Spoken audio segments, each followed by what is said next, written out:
So welcome to today's event, a fireside chat with EPA, aligning the national food waste reduction goal with international efforts. Today, we'll be talking with leaders from EPA about the reinterpretation of the national food loss and waste goal and its alignment with international standards.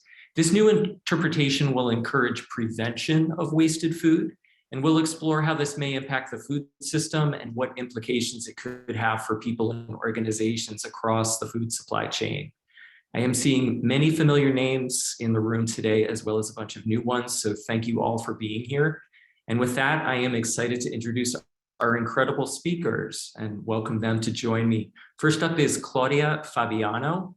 Claudia joined the EPA in 2002 and has been working on the Sustainable Management of Food team in EPA's Office of Resource Conservation and Recovery since 2016. She's also on the board of Washington, D.C.'s Food Recovery Working Group. She has a BS in Environmental Studies from the George Washington University. When she is not chasing her two daughters, she's coming up with creative solutions for how to cook what's left in her fridge. Thanks for being here today, Claudia. I'm also joined by Shannon Kenny. Shannon is a senior advisor for food loss and waste in EPA's Office of Research and Development. Shannon focuses on research needed to help the US meet the 2030 50% food waste reduction goal. She holds a master's degree from Duke University and has been with the agency since 2000. Her expertise includes the breadth of environmental impacts related to food waste and the development of environmental indicators. So thank you both for being here and sharing your time with us. Before we launch into the discussion, Claudia and Shannon have a couple of slides to set up the conversation and help illustrate the change in definition. Claudia? Hi, thanks so much for that introduction. And just a note, so Shannon and I both work on food waste. We work very closely together. I am in the office that deals more with policy and program development, and Shannon is in the office that does research and development on food loss and waste. So you'll notice in our remarks that we're each focusing on slightly different aspects of this work. But yeah, I'm really excited to be here today to share an exciting development in our interpretation of the 2030 goal to reduce food loss and waste. So bear with me, I'm going to talk through this so that we're all on the same page about what this new interpretation means. But back in 2015, EPA and USDA jointly announced the national goal to reduce food loss and waste by 50% by 2030. So at the time, EPA interpreted the food waste part of the goal as aiming to cut in half the amount of per capita food waste that was going to landfills and combustion facilities. So it was essentially a diversion goal, just focused on keeping food waste out of landfills and combustion facilities. Around the same time in 2015, the UN announced Sustainable Development Goal Target 12.3, which also aims to cut food waste in half by 2030 and to reduce food losses. And then earlier this year, the UN issued the Food Waste Index, which clearly lays out guidance on how to interpret and measure for the food waste part of SDG Target 12.3. And specifically, the food waste target aims to cut in half the amount of retail, food service, and household food waste that's being sent to these destinations on this slide that you see in orange and red. So that's anaerobic digestion, composting, land application, unharvested food, controlled combustion, landfill, and sewer, and food that's going down the drain to the sewer system.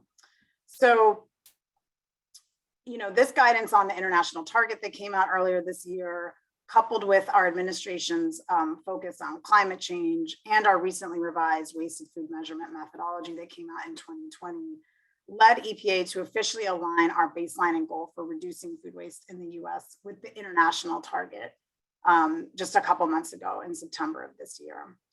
So what this really means is we're trying to push up the goal to really focus on preventing food waste and keeping food in the human food supply chain instead of just focusing on diverting it from landfills and incinerators. And I want to note here, you know, there's always going to be unavoidable food scraps that need to be recycled. So even though the focus is really up the food recovery hierarchy on prevention and keeping food in the human food supply chain by donation and animal feed, there's always going to be a role for composting and anaerobic digestion. And of course, those are better options than sending food to landfills or combustion facilities. So I think that gives an overview. Happy to take questions overall, but just wanted to make clear what this new interpretation means. And Shannon, I'll hand it over to you then to cover the new research that just came out. Hey, thanks everyone for joining us today. And like Claudia mentioned, I work in the Research and Development Office of EPA, and we work hand in hand with the Land Office and try and do a variety of kinds of research to support their work that they're doing. So yesterday afternoon, we released a big report on food waste. It's the part one of a two-part series looking at the environmental impacts of food waste. And this is obviously a place that ReFED's been a leader, and others of you in the audience, I can see your affiliations, you've also been leaders. But what we did is we took a look at all the estimates that were out there from a variety of sources, from the scientific peer-reviewed literature to major undertakings by groups like NRDC and others, ReFED's new insights engine, and tried to synthesize for policymakers, what does this all mean? When you're making decisions, when you're setting priorities, how should you think about food loss and waste? So this report that came out today, or came out yesterday afternoon, looks at from farm to kitchen. So it looks at from the farm all the way until it gets to you, the consumer, either at a restaurant or in your home, up to the point where you decide it's waste. What were the impacts? What were the resources it took to get there? And what were the emissions associated with getting there? I'm particularly excited as we put out these findings that the timing is such that the agency has also pivoted to looking at prevention, because the benefits of having food loss and waste via prevention are going to be roughly half of these benefits, whereas the benefits we get from recycling and other things are going to be quite a bit smaller. So before we talk about the key findings, I'll just say that the second part of the report is going to look at what do you do with that waste? And so it's going to take a look at the agency's food recovery hierarchy, which I'm sure you're all familiar with, and compare prevention to landfilling, compare anaerobic digestion to composting, and really take a nuanced view of the latest science of what do we know would be the best thing to do under different conditions with your food waste. And we hope to put that out in the first half of next year. But looking at the report today, I think this is fairly powerful findings. These estimates are conservative. They were chosen intentionally to be the most comprehensive estimates, but to also be fairly conservative estimates that policymakers could feel really good about using. The food waste that we waste, is equivalent, the GHG emissions are equivalent to 42 coal-fired power plants. There's only about 260 power plants in the country that are coal-fired. So this is a significant amount of greenhouse gas emissions to produce and distribute and retail this food that we waste. It's enough water and energy to supply more than 50 million homes. It's an area of agricultural land equal to California and New York. And most surprising to me as a researcher is that if you look at all the plant-based foods we grow in the United States, so all of the grains and fruits and vegetables and nuts that we grow to feed directly to people, not to feed to animals, the amount of fertilizer we use on all that food growing in America is equal to the amount of fertilizer we waste with our food waste. And I thought that was just incredibly surprising. The report also dives into how do we compare to other countries? I think all of us in this field are aware that we waste more food than most other countries. We waste more food per person than most other countries. Unfortunately, we also waste more food downstream and more animal products than other countries. And so the environmental impact of each gram of our food waste and the environmental impact overall of our food waste turns out to be quite a bit higher than the global average and the average for high income countries as defined by the World Bank. And so the report dives deep, sort of trying to put this information into global context. There's some great news stories in terms of the UK and other countries who've made significant reductions showing that it's possible. But I think we hope this report will also serve for those who care as a call to action that we can do better and we can reduce our environmental impact. The report also takes a look at all the literature and projections around what if we halved our food loss and waste, both here in the US only or globally, and what are the carbon emissions savings that we could achieve. Not surprisingly, it's roughly half of this number in the US, not exactly, because it depends where you get the reductions from, what kind of foods reduce waste of, things like that. But we can get from the current footprint, we can get, you know, between a 9 and 16% reduction in the total footprint of the agriculture sector by having food loss and waste. And that's pretty significant. And globally, you know, we looked at a lot of studies that looked at a business as usual scenario. If we got to 2050 and we just had kind of kept doing what we were doing, we got some yield increases, we got some minor technological boons, you know, where would we be? And then what are all the strategies that we could take to make that a better picture? And it turned out that having food loss and waste is a pretty effective strategy. And certainly in many cases, cheaper and easier to implement than some of the other strategies available to us. And then next slide.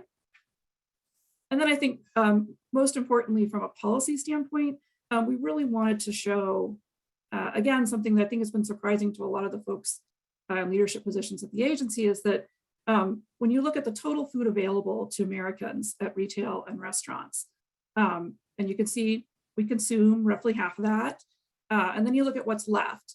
Even if we were to bring everyone out of food insecurity, if we fully fed every American, both currently food secure Americans to their current body weight at their current level of activity, but also bringing everyone who's food insecure up to full food security, that's still a significant amount of food waste left. And so donation is not going to be the be all end all solution. We're going to have to look at prevention and other methods to solve this problem. And we just wanted to drive that home with this report, because I think in the previous administration, we focused really heavily on donation, which it's a wonderful thing, but it shows here that it just can't solve this entire problem. It's just quite a bit bigger. Our food supply in America is just quite a bit bigger per person than in any other country in the world. So that's just a very quick rundown of what's in the report. ReFED has the link, and I think it's going to share it out via the chat. Feel free to download it today or take a look at it online. And we're here for any questions you guys have. All right. Well, thanks, Claudia and Shannon, for grounding the conversation without additional context. So let's really dig into this. I'm excited to welcome ReFED's Executive Director, Dana Gunders, onto the screen to kick off our fireside chat. Dana, I will hand things off to you. Yeah, thank you, Jeff. Hello, everyone. Great to be here with you and so excited to have this conversation. I'm looking through the names, also recognizing many of them, and know that like to attend today, you want to geek out with us, right? You want to geek out with us on what does this mean? So I'm really thrilled to be in the company of some other food waste geeks here. So with that, I want to start by saying, like, the reason I really wanted to have this chat is that this is a big deal. Both of these actually steps that EPA is taking right now, both of them are big deals, right? This reinterpretation, you know, when it happened, I was like, wait, that was a kind of a quiet announcement. What just happened? Because this is actually pretty fundamental, a fundamental switch in the way EPA is looking at things. And then similarly, the report that Shannon just published, it really grounds EPA in some new numbers to work off of from a policy perspective, and probably operationally as well. So really looking forward to diving into that with you guys today. Would love to keep it relatively informal. So please send your questions in as you have them, everyone. And I just want to start by clarifying a couple things for people, just kind of technicalities here. So starting with you, Claudia. Just to be clear for everyone, what is the approach to anything that is not harvested or left on the farm? How do you guys see that? Yeah, so I'm glad you asked that question, because I think this can be a confusing point. The food loss and waste goal does cover farm all the way down to consumer, to households. The way that EPA and USDA kind of separate their work on that is that EPA is really responsible for the food waste side of things, right? So the retail and consumer facing, retail, food service, household, and that's the food waste. That is the scope as well of the SDG food waste index, right? On the food loss side, that is more under USDA's purview. I think both agencies, frankly, are limited in their measurement efforts, even though the entire goal covers farm all the way down to consumer. The base, we still don't, frankly, have the farm data. So I think that we are definitely limited on the baseline side for food loss. And that's something, we recognize, but the goal does cover, the entire thing. And just a note in terms of like EPA's role here, I mean, our work in this space is really under the Resource Conservation and Recovery Act, which, includes the goal to essentially conserve resources by reducing solid waste. So, my office is responsible for developing national policy for, safe management of solid and hazardous waste in such a way that it protects human health and the environment. And we do that through a sustainable materials management approach. So we're brought to this work by environmental impacts. And our focus is on waste. And, again, our national waste measurement efforts have always been focused on municipal solid waste. So when we set out to revise that methodology, farm food loss was not part of our measurement scope. Yeah. So part of it in spirit, but not in metric, essentially. Exactly. Yeah. Yeah. And I think, maybe that's a good segue actually to looking at USDA as well. I think, what we see is that there's not a lot of measurement of anything happening on farm. And then certainly other places like state of California that have their laws under methane rules are also, because for those who don't know, most farm waste does not end up in a landfill. So any of the rules or goals around this that are kind of targeting landfill, they tend to not really cover anything that's, for instance, left on the field. But tell us, Claudia, kind of what is, you have a joint goal with USDA and FDA around this. So what does EPA reinterpreting it mean for the other agencies? I mean, I don't think anything changes for the other agencies. I think the goal, if you look at it's really just about how do we meet that goal, right? Like our scope on the food waste side has always been retail, food service, and consumer. So the scope of which sectors we're targeting for the food waste side of the goal hasn't changed, right? It's the interpretation of what we're targeting. Instead of just targeting what's going to landfill and combustion, now we're targeting a bigger scope of what is considered like lower value destinations for food waste. So it's not really nothing's changed in terms of the scope of the sectors that are part of the food waste side of the goal. Okay, got it. And there's already a question coming in here. So while we're on technicalities, I'll hit it around animal feed and kind of what counts as animal feed? Does pet food count? Does manufactured livestock feed count? Does, raw apples fed to livestock count? Do you have definitions there? Absolutely. And actually our definitions are in line with the food loss and waste protocol definitions. And that's something we did when we realigned, when we redid our food measurement methodology back in 2020. So really animal feed is just a material that's diverted away from the food supply chain to animals. So it's talking about food that was originally intended for human consumption that ends up getting sent back into feeding animals. So picture food scraps going from a manufacturer or a retailer to a hog farm and being turned into food for livestock, and then humans end up eating the livestock. So it's actually staying in the human food supply chain. Got it. Yep. I know there are some pet food companies who would like to, challenge the definition out there, but I think as of now, that international definition does not include pet food. Super.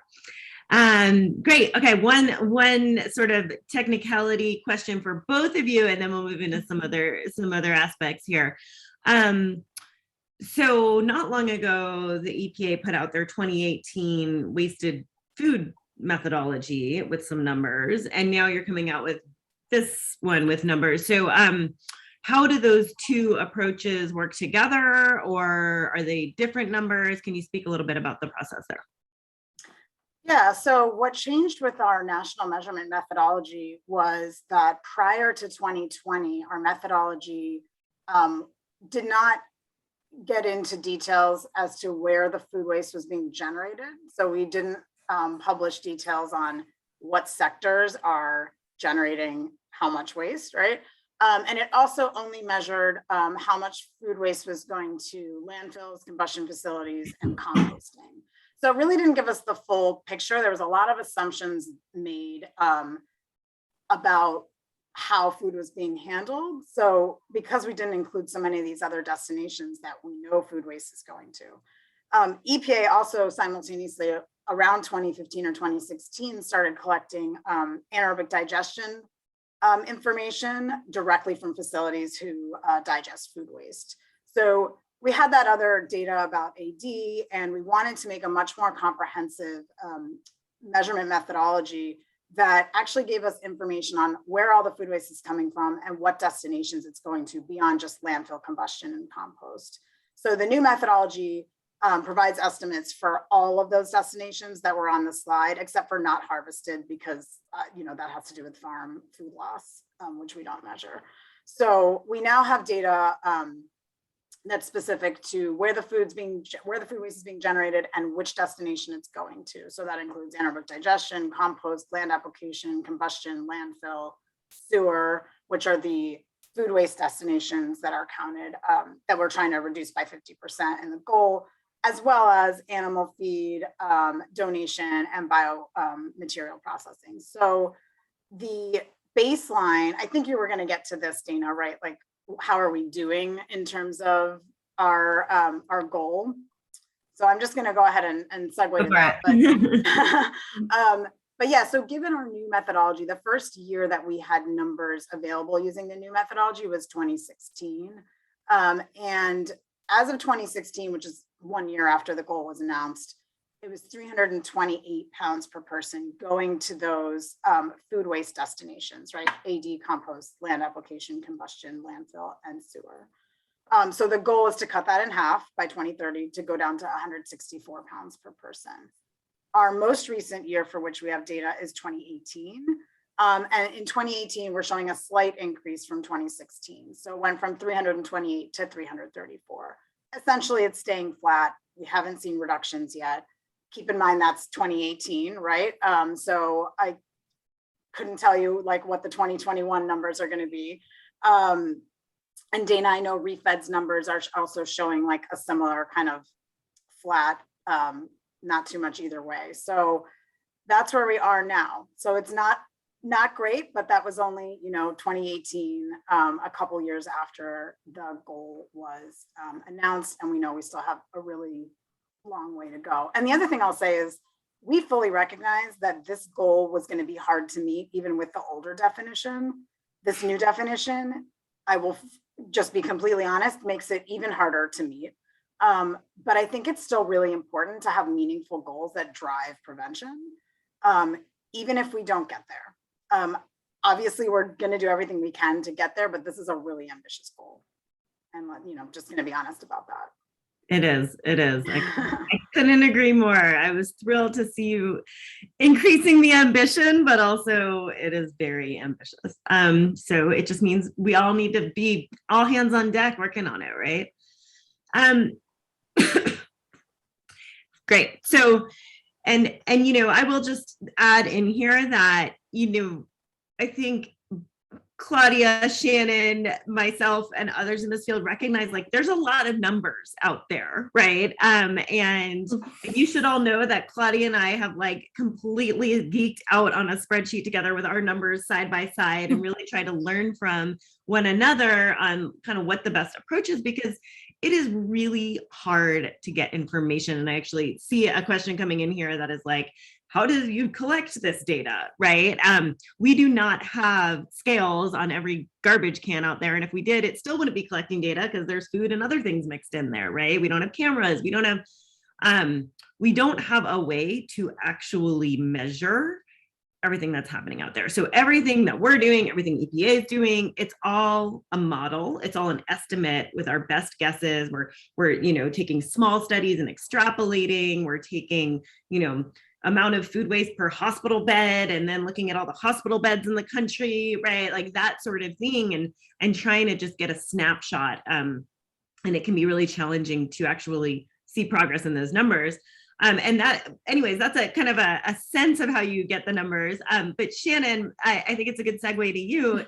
There were already a lot of numbers out there on this topic. So I'm just curious. I mean, I'm not taking personal offense here, but I actually ReFED is featured throughout. no, I actually find it really useful to see our numbers. Thank you for doing all the legwork to see how ours compared with others. But I'm just curious, like, why go through that, and what were you hoping to accomplish in sort of putting yet more numbers out there on the topic? So the agency didn't actually have numbers that we were comfortable using yet because there were so many different numbers. And so while we were going through an internal exercise to sort of ask ourselves, what would we be comfortable with the EPA administrator saying is the water impact of food waste, for example, we realized there was a value in this to other policymakers as well. And so what this report does is take all of the numbers that are out there and try and explain the differences. Where can you see that, oh, the scope of what they did here is slightly different than the scope, and that totally explains the difference? And where are there actually like differences that can't be easily explained? And let's dig into those further and try and understand. And so, Claudia's numbers are the official EPA numbers for how much food is wasted. That being said, we rely very heavily on USDA's numbers also as an agency, because their numbers are, again, different. Our priority is to take what Claudia's done and for the report on the environment, which for those of you who don't know is an EPA, was a hard copy report, now is a website where we sort of track environmental progress in a bunch of areas. And our goal in ORD on food waste is to be able to take progress that's made on food waste. If we waste less food, what does it mean? What did we achieve if we waste less food? Knowing that can then spur us to do more. And so to do that, Claudia's methodology actually doesn't help us because we need to know what sector wasted it, which Claudia's data can show us, but we also need to know what kind of food it is. And that's where we have to start to rely on FAO internationally or USDA for limited sectors here in the US. We needed to expand our horizons and look at more data to figure this out. And so ultimately, we're hoping in the next year to publish official indicators of, say, greenhouse gases from food waste in the US, that will track in alignment with Claudia's numbers, but show what it means. We're also working on water and a few other things. So that's our goal. I think we've also, highlighted for ourselves where more work needs to be done. It's an overwhelming amount of information out there. Yeah, but we tried to make sense of it for you. No, it's great. And I will say that, one of the numbers that really stands out for me is the land use one in particular. I know that we really struggled when we put out we wanted to represent that as well in our numbers, but it was a challenge to figure out what methodology to use. And so I'm very much looking forward to borrowing yours in the next, when we update our numbers next time to really borrow off that. So I think that connects to one thing that we identified as a real need is better understanding the effect of imported food. With 20% of our food coming from other places, agricultural land use is stable in the US since the 1960s. But where the growing population needs more and more food, where we're deforesting, what are the foods that are sort of driving that, and how could we waste less of those? We do talk in the report about which food groups and which sectors we think from the modeling would achieve the greatest benefits, but the piece missing is the imports and really understanding where that land use is more important. So what did you write? Tell us what were some of the kind of maybe the surprises that you found in the report, or some of those key nuggets, not just the big numbers that you shared. Right. I think it's an unsurprising message in the sense that we waste a lot of fruits and vegetables, and so those have a huge environmental impact, and so we need to waste less of them. But we waste far less animal products, and yet their impacts are very significant. And so to the extent we could target our efforts on wasting less animal products, we'd achieve a lot more than just going broad. Same thing with the supply chain stages, really looking at the downstream waste, and in particular at restaurants and households. There's a lot of federal government effort on places like schools and prisons and universities because measurement is easier in those places. And so we often try interventions there, but you don't get a lot of bang for your buck. We really need to focus in on households and on food service, and in particular, privately owned restaurants. Yeah, that's great. So anyone who has a magic wand and can just eliminate waste in households, please come talk to us. So I will say that my only magic wand is we have a grant solicitation coming out in the next 2 weeks for $1.5 million. So people, please, academics, apply. It's for household food waste reduction programs. Excellent. I love hearing that. Well, maybe that's a good segue to kind of what all of this means for EPA overall. So, I'm sure there's a lot of people here asking themselves, like, who have maybe been focusing on composting quite a bit as part of their programming. I see some people from like departments of sanitation and whatnot on the call, organics, things like that. So what does all this mean for people who have been focused on like recycling, organics, management? If that, what I'm saying, composting, anaerobic digestion, really focused on building out infrastructure, and there's a huge amount of work going on in that realm.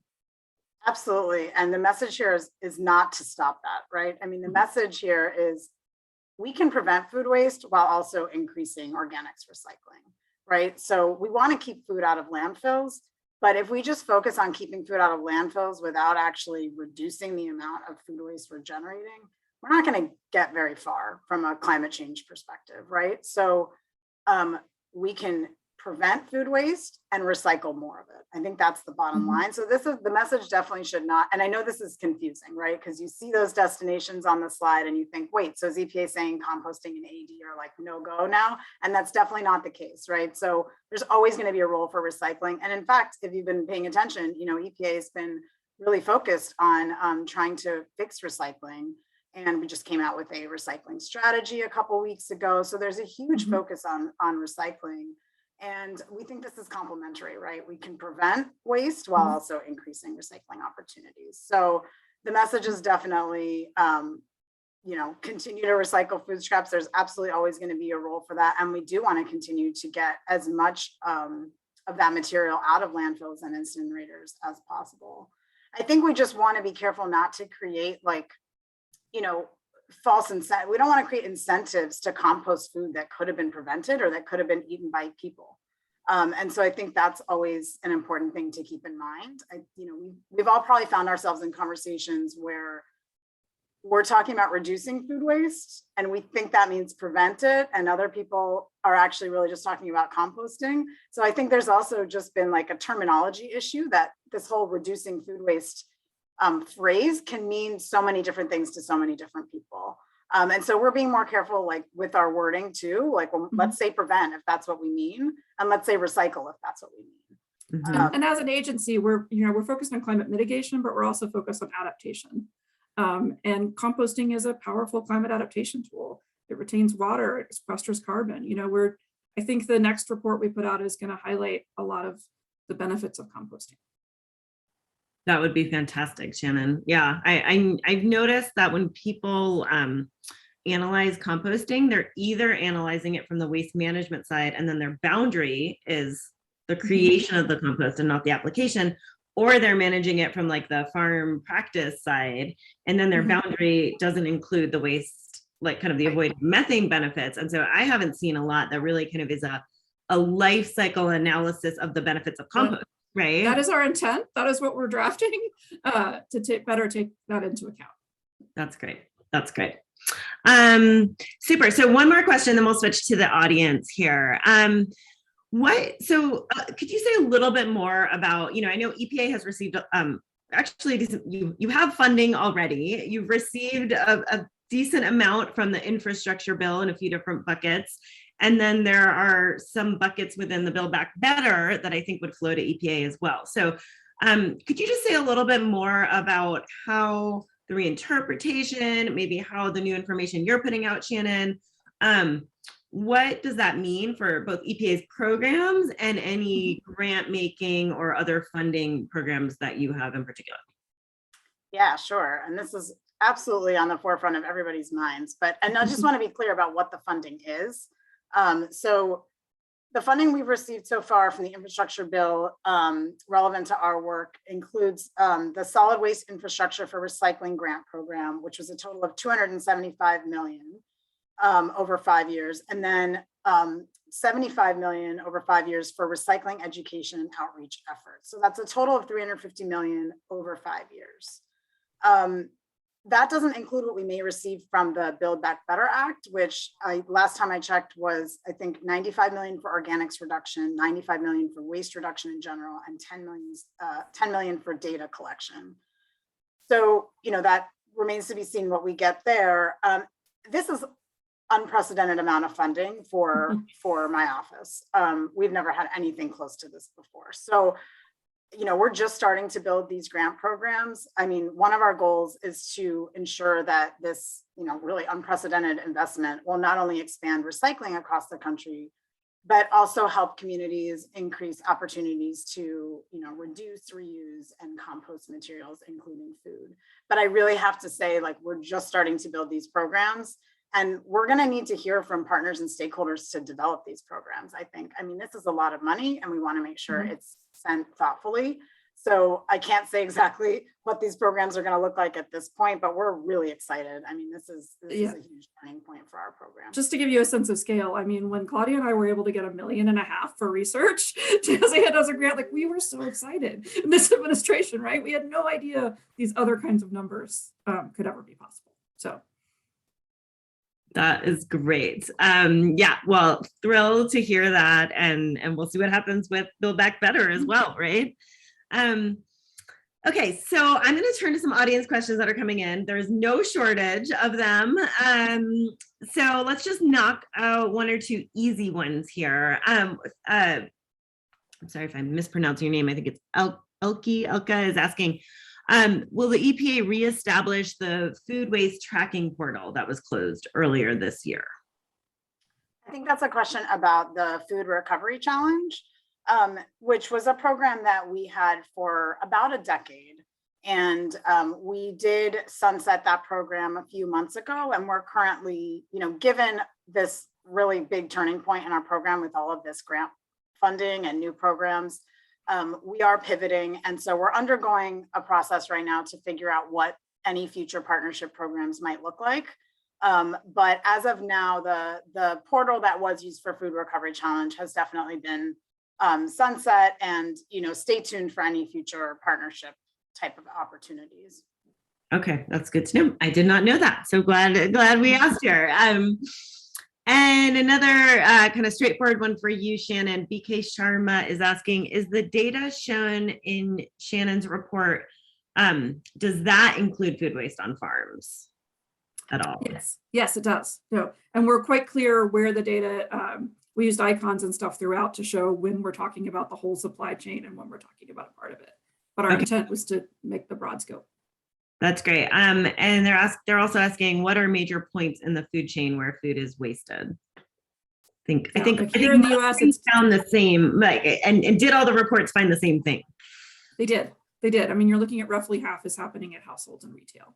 I think EPA's numbers estimate from an absolute standpoint a fairly significantly higher amount coming from the food processing sector than other data sources do, and we're looking into that now to really understand it. But in general, there was fairly good consistency on this point. Yeah, that's been my observation as well. All right, so there's, oh my gosh, I love this one. Do you think, Cassandra is asking, do you think the US would ever consider moving more to a system similar to the one used in parts of Korea that does actually measure and charge for compostable waste collection? My dream. Well, yeah, I mean, I don't think that would happen federally, but there are states, who have pay as you throw or save as you throw programs. There's obviously lots of states out there who have organic landfill bans, and some of those affect households, and in addition to retail and food service. So there are state and municipality specific approaches. I would love a scale, next to everybody's food waste bucket outside. I don't think that's ever going to happen nationally, but one can dream. Never say never. Yes. Okay, don't quote me then. I was just gonna say, I bet you if some community were to create the relationship, I mean, the technology is out there, right? So some community were to create the relationships, and probably a small part of that community to pilot the concept, even in just a few buildings somewhere, I bet you there would be a grant to support that somehow. And I'm just going to spend EPA's money for them.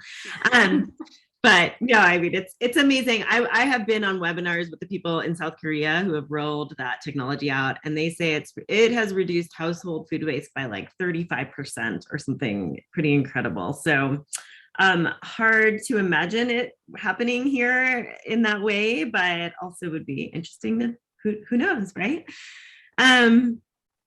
Okay, great. So here's one that's a little more philosophical, I would say, but one that I think is important to address and comes up quite a bit, and I can chime in on my opinion here too. But the question is from Robin, who asks, as efforts move more assertively to prevention, what do you anticipate the consequences might be for farmers? Will grocery stores be buying less food in order to minimize their waste by better right-sizing their ordering? I mean, I think that we have a growing population. We have a real struggle to feed everyone as we move forward in time without more deforestation, without more fertilizer use leading to runoff. We have plenty of customers. I think the hope is not to have to grow the supply as much as we anticipate now. It's hard to imagine a scenario where farmers didn't have customers, given the trajectories for world population. Yeah. Yes, exactly. And just to give a sense, I think the general projection that's out there is that the UN estimates we'll need about 50% more food by 2050 than we have today. So I think it's just that. It's, can we freeze the footprint and feed more people with it? And right. You know, certainly if we were to like shock the system overnight, that would have ripple effects. In fact, that is what happened during the pandemic, right? When the lockdown first happened, but that's not really a realistic scenario in terms of waste reduction, shocking the system like that. So I think when you're looking at kind of slow decline over time, along with an increase in population and food demand, it kind of hopefully works out. All the modeling out there shows that you can't freeze the footprint no matter what you do. I mean, you can take a whole combination of strategies, including, but we can make a dent in it. Yeah. All right. So there are some questions, and I've seen some chat about K-12 schools. So there's a question: is food waste data collected by K-12 schools? We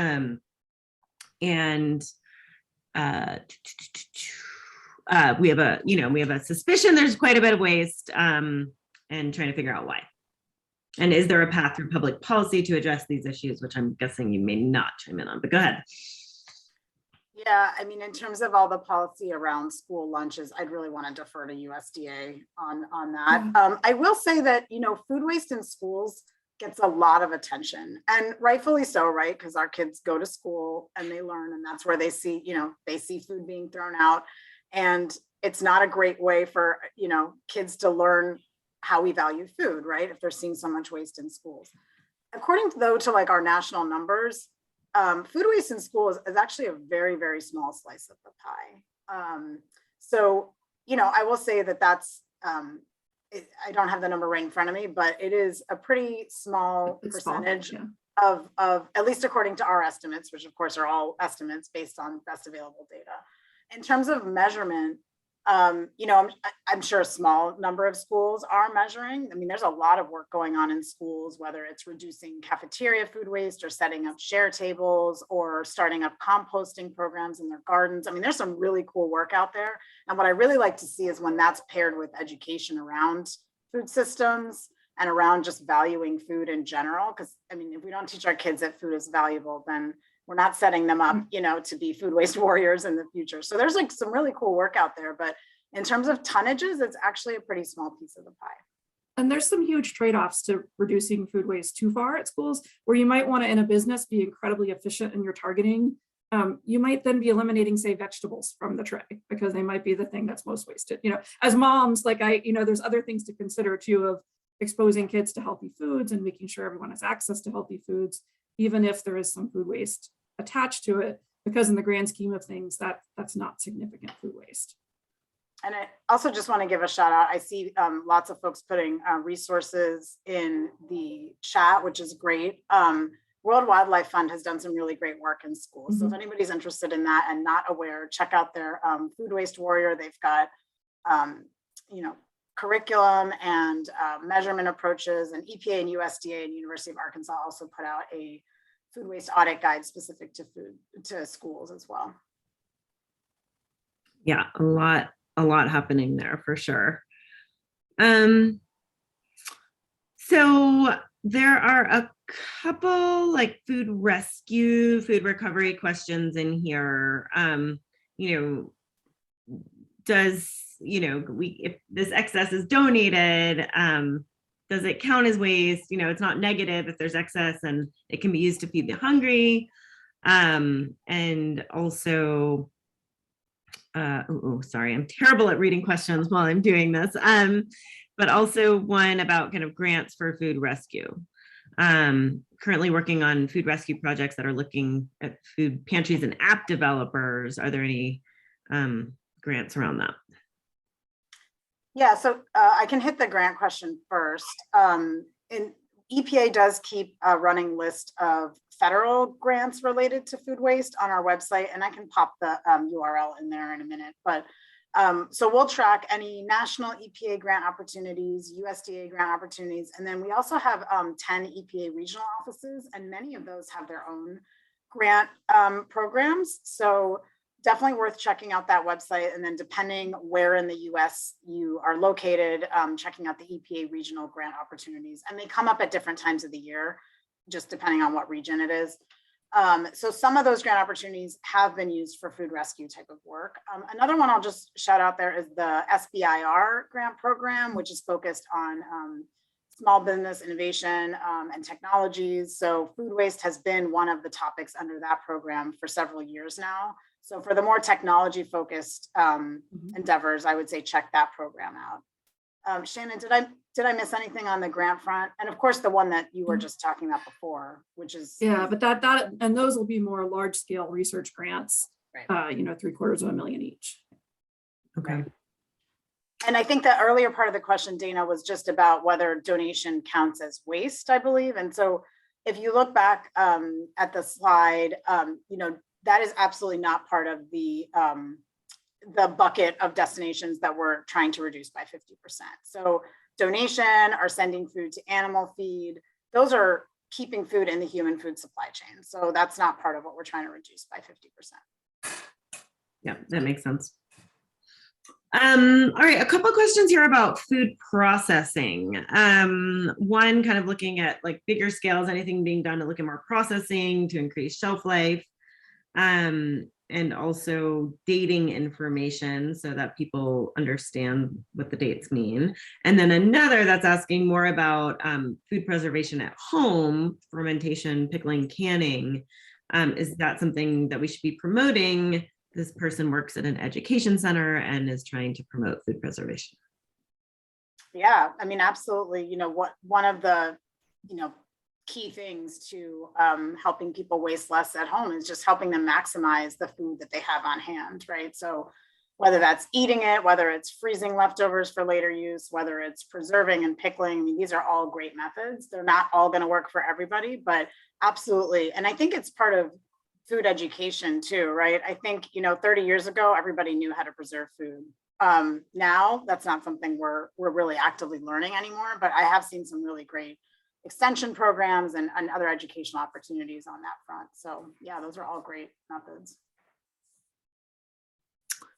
Yeah, I mean, we're also seeing, I would add, like a bunch of upcycling, as they're calling themselves, companies who are taking fresh produce, whether it's seconds off the farm or unused parts or, you know, surpluses, and they're, you know, freeze drying them and turning them into vitamins or juice bases or broths or all sorts of things. So I think there is a lot of activity in that space as well that kind of crosses over into that question.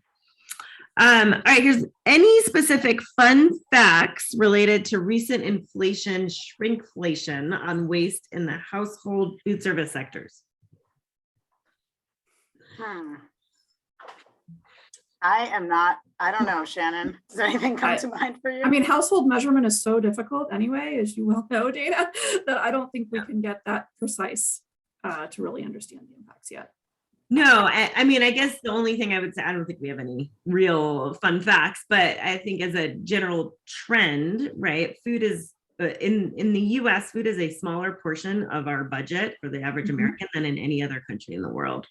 So as we see food prices rising, it does follow, hopefully, basic kind of supply and demand that people will be ideally a little bit more careful with the food they are buying, and it will have a little more, they'll have a little bit more financial motivation. Having said that, I have yet to see a survey that shows that lower income people waste any less than higher income households. And so, it's not clear exactly kind of where that price signal starts to impact things. And anyways, we could go down that rabbit hole another time. Yeah, I think that's definitely still a research question out there is, what factors affect household food waste in terms of demographics. And what it tells us is that the system is built to have a certain outcome, right? And that we need upstream stakeholders. It can't just be a consumer education campaign. We also need to work with the retailers and the food manufacturers to get portions right, to get the sizes of packages right, to get packaging itself right, so that people can waste less, especially if money is scarce. Yeah. So there's a question here that is, what is the greenhouse gas contribution per person due to food waste? And the second part, though, is what are the research and real-time data needs to monitor and curb the emissions? And I would kind of broaden that to what do you see as the burning research needs overall on this topic?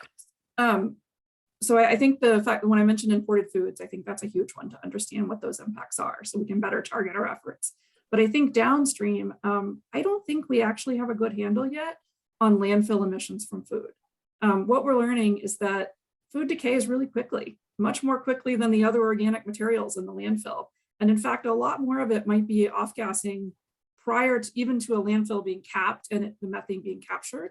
And so we're doing some work now at EPA to try and get a better handle on this. It may turn out that the landfill cap and capture systems for methane aren't really reducing the impacts of food waste to the degree we thought. So that's a huge one to me. I think the other big one is down the drain. I think we probably undercount how much food is going down the drain. And I think we really don't understand the impacts of putting food waste down the drain. We get a lot of calls from states in the last year, especially in low water areas or places with combined sewer overflow systems or aging pipes, saying, do we want people putting food waste down the drain? Do we want businesses starting to put food waste down the drain? And when we get a landfill ban, you tend to get a lot more food waste being put down the drain. And so we're starting to do some work in that space too, and I hope a lot of others are too. Yeah, Shannon, you are hired. I'm just those are definitely some of the gaps that I see as well. And I'll just say, on the greenhouse gas side, we at ReFED, to inform our insights engine, we commissioned greenhouse gas emission factors that were a little more specific than what the EPA WARM tool had in terms of product type and stage in the supply chain and destination. And one of the new findings from that I'm still trying to make sure I'm comfortable with, to be honest, is that food down the sewer actually had a significantly higher footprint per pound than food to landfill. Now, both of what you just said, it's all relevant in there. Like, are we capturing everything from landfill? A lot of times we make this assumption that landfills in the US are capped and therefore the methane from the food isn't happening, but they are not capped for 5 years, right? And so a lot of the food is decayed before that time and it's not captured. But then in sewers, there's a lot of grinding, a lot of energy. In my understanding, is a lot of energy to grinding and some of the biological processes that can result in quite a big footprint as well. So. Yeah, and if folks are interested, we did just put out a report in September, at least posing all the right questions. We didn't have answers to all of them, but we were looking at commercial, what we call pre-processing technologies. These are the grinders and the digesters that you might see in the back of a big restaurant or a big grocery store, things people were putting in to be green, to be sustainable, but wondering, is there a net benefit to using these things? So we start to dive into the sewer question there. Yeah. And that's up on the EPA food waste website as well. Great. All right, I think we just have time for about one more question here. And we'll hit one of my favorite topics. Does the EPA, USDA, or FDA have any thoughts on creating national food expiration standards policies for the agencies? Let's not wait for legislation here. And I know this isn't really an EPA question, guys, but we'll ask them anyway. Speak on behalf of their partners. I don't think we have any authorities anywhere near. No. Just so people know, USDA is the food date labeling is actually complicated jurisdictions, and FDA governs some products and USDA governs others. But any effort to kind of educate people, and I'll just expand this both about what date expirations mean, or just do any bigger consumer education efforts yourselves. Yeah, so I mean, USDA and FDA have put out some consumer education efforts. USDA has an app. There are videos and graphics and all kinds of things that can be grabbed and used from both USDA and FDA on consumer education. And some of that is around date labels and freshness of foods. There's a lot of resources out there from both of those agencies that are directly relevant to consumers. Yeah, I think that there's a lot of evidence in the literature that doing more could make a tremendous difference. And I will say that last week I bought cat litter and it had an expiration date on it. Does anyone think my cat litter expires in the next year? Water bottles have expiration dates on them, I mean, but especially if your English isn't great or your education level is low, you might tend to believe there's a safety concern associated with using products past their expiration date. And we could do more to use the consistent wording, but I think we could also do more to guide what dates get chosen. Yeah, for sure. No, I think the consistent wording is a necessary but insufficient step towards clarifying everything. So yeah, well, we have about 100 more questions here. Not really 100, but a lot. So it's been great to see just such an active, lively conversation and audience participation here. Unfortunately, that is all we have time for today. So I will turn it back over to Jeff in a moment. But first, I just want to say thank you guys. Thank you for doing this work. Thank you for being such leaders on this topic, both in the world, but also within EPA, because I know it's not always easy there's a lot of championing that needs to happen there as well. And we just really appreciate everything that you're doing, as well as joining us today. Thank you. It was a pleasure. Thanks for having us. Yeah. Thanks so much, everyone. Thanks, Dana, Claudia, and Shannon. I also want to thank everybody out there for taking time out of your day to join us. We're going to be sending out an email with a link to a recording of today's webinar, along with some highlights from our discussion. And if you do have any remaining questions or feedback, please reach out to us at lily.herd@refed.org. We'll put that email on screen for you at the end. As I mentioned at the top of the hour, we have a couple questions for you. So please take a moment to answer the poll that is popping up on your screen. Your input will help us as we plan out future events. I see a lot of results coming through already, so thank you. Give it just a couple more seconds here for folks to respond. So if it is your first time joining us and you like what you heard today, we encourage you to join the ReFED Food Waste Action Network. It is a free network for people from across the food system and from diverse backgrounds to connect and engage about food waste reduction, and we would love for you to be a part of it. If you've joined any of our other events recently, or you're part of our mailing list, you'll know that we talk about the Food Waste Action Network a lot. That's because we really want you to join, and because we think it's a really great way to help foster collaboration across the food system to reach our collective goal to reduce food waste by 50% by 2030. So if you're not already part of the Food Waste Action Network, please sign up, join using the link that is in the chat.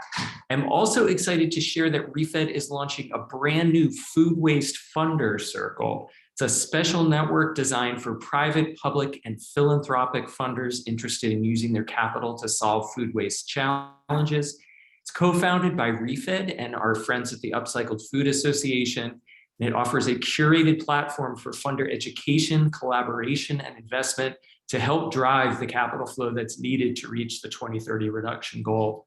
Membership in the Food Waste Funder Circle is free. It's open to both individual investors and representatives from funder organizations. And you'll get access to regular programming about investing in food waste innovations, deal flow reports and pitches from solution providers that are actively fundraising, opportunities to work with like-minded funders on industry challenges, and more. So if you're a funder, sign up for the Food Waste Funder Circle today and join our official launch event for the Funder Circle a week from today on December 8th. Links for both are coming through the chat. And that is it for today. Thanks again and have a great rest of your day.